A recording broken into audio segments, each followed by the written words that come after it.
आज योगी आदित्यनाथ ने भी लखनऊ में हस्तशिल्प के हुनरमंदों को सम्मानित किया।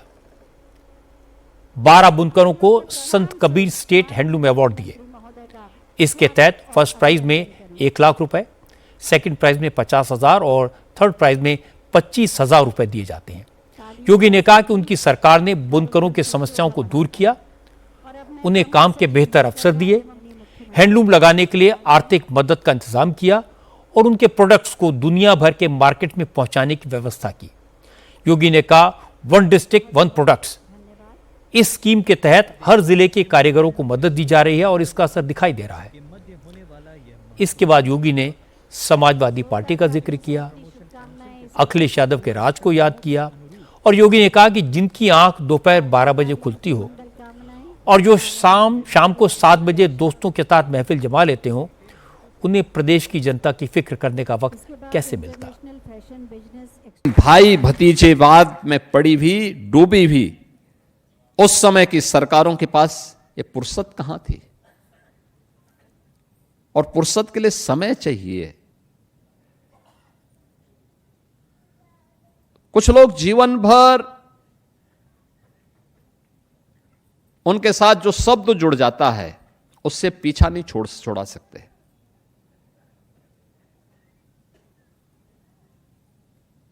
कुछ लोग जीवन भर बच्चे ही बने रहते हैं और बबुआ भी यही करते थे। 12 बजे सो के उठते थे, 2 बजे तक तैयार होते थे, 5 बजते बजते उनके जिम जाने का समय हो जाता था और 7 बजे के बाद तो महफिल जम जाती थी। तब तो फिर देश और दुनिया से उनका संबंध ही समाप्त हो जाता था। तो प्रदेश के बारे में कहां से सोच उनके पास थे। इसी कारण दंगे होते थे, महीनों महीनों कर्फ्यू रहता था।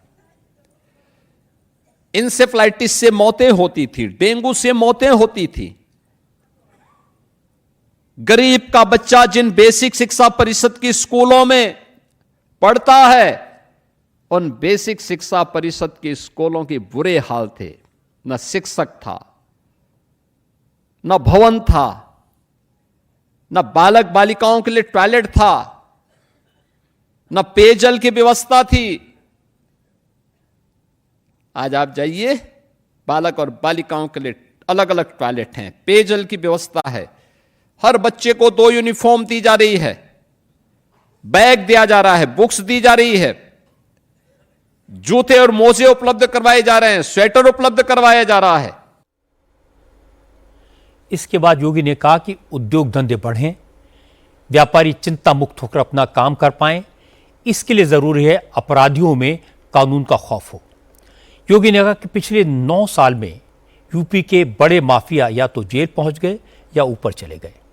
अब किसी में हिम्मत नहीं जो व्यापारियों को डराए, धमकाए, बहन बेटियों पर बुरी नजर डाले। योगी ने यह बात इसलिए कही क्योंकि कल झांसी में माफिया डॉन अतीक अहमद के बेटे आबान अहमद की एक्सीडेंट में मौत हुई थी। अतीक के 2 बेटे अली अहमद और मोहम्मद उमर झांसी और लखनऊ की जेल में बंद हैं।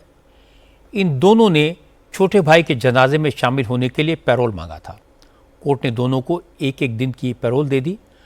अब कल अतीक के दोनों बेटे प्रयागराज में अपने भाई आबान अहमद के जनाजे में शामिल होंगे।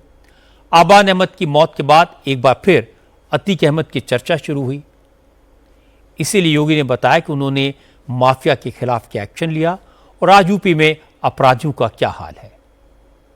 इन दंगाइयों के सामने समाजवादी पार्टी की सरकार घुटना टेकती थी और आपने देखा होगा संभल में एक गुंडे ने, समाजवादी पार्टी के एक गुंडे ने दंगा कराने का प्रयास कर दिया।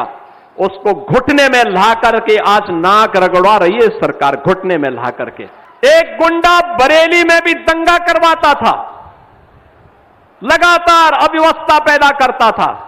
उसने एक बार धमकी दी, प्रशासन थोड़ा सहमा, मैंने कहा चिंता मत करो, तैयारी करो। उसने धमकी दी तो उसको एक बार आने दीजिए, एक बार में निपटो। और आप देख रहे होंगे कि मौलाना जेल में आज कष्ट उठा करके नाक रगड़ रहा है, कह रहा साहब बकस दो, एक बार जान बकस दो, आगे से गलती नहीं करेंगे, दंगा नहीं करेंगे। पहले इन दंगाइयों को मुख्यमंत्री आवास में बुला करके सम्मानित किया जाता था, और आज जब कोई धमकी देता है कि दंगा करवा देंगे, तो मैं कहता हूं आओ बच्चों थोड़ा दंगा करवा लो, मैं तुम्हें दंगा कराना सिखा देता हूं कैसा दंगा होता है। बहनों और भाइयों, आज यूपी नो कर्फ्यू नो दंगा, और यूपी में है अब सब चंगा।